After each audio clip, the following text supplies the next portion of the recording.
Judges chapter 2. New International Version.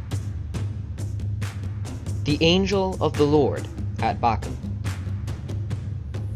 The angel of the Lord went up from Gilgal to Bochim, and said, I brought you up out of Egypt, and led you into the land I swore to give to your ancestors.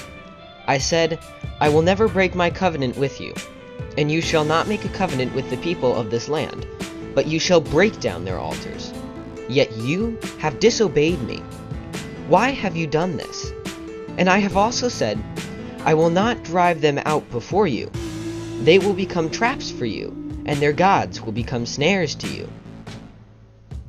When the angel of the Lord had spoken these things to all the Israelites, the people wept aloud, and they called the place Bochim.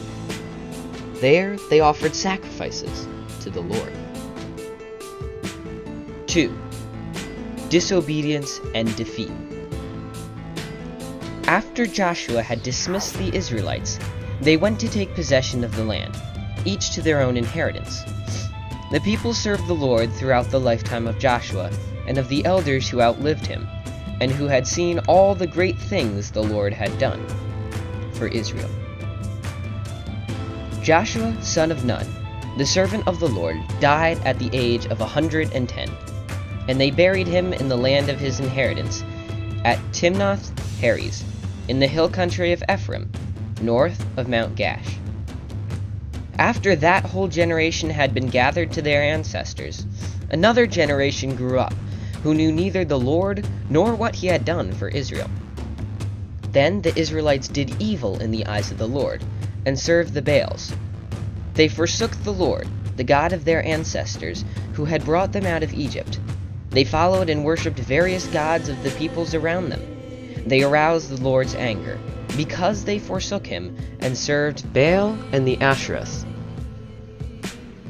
In his anger against Israel, the Lord gave them into the hands of raiders, who plundered them. He sold them into the hands of their enemies all around, whom they were no longer able to resist. Whenever Israel went out to fight, the hand of the Lord was against them to defeat them, just as he had sworn to them. They were in great distress. Then the Lord raised up judges, who saved them out of the hands of these raiders.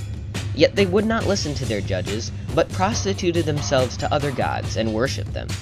They quickly turned from the ways of their ancestors, who had been obedient to the Lord's commands.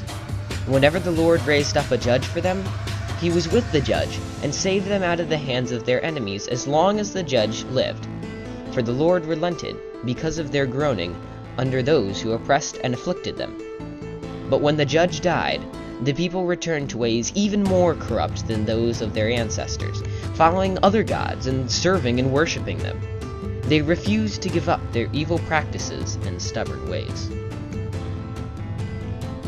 Therefore the Lord was very angry with Israel, and said, Because this nation has violated the covenant I ordained for their ancestors, and has not listened to me, I will no longer drive out before them any of the nations Joshua left when he died.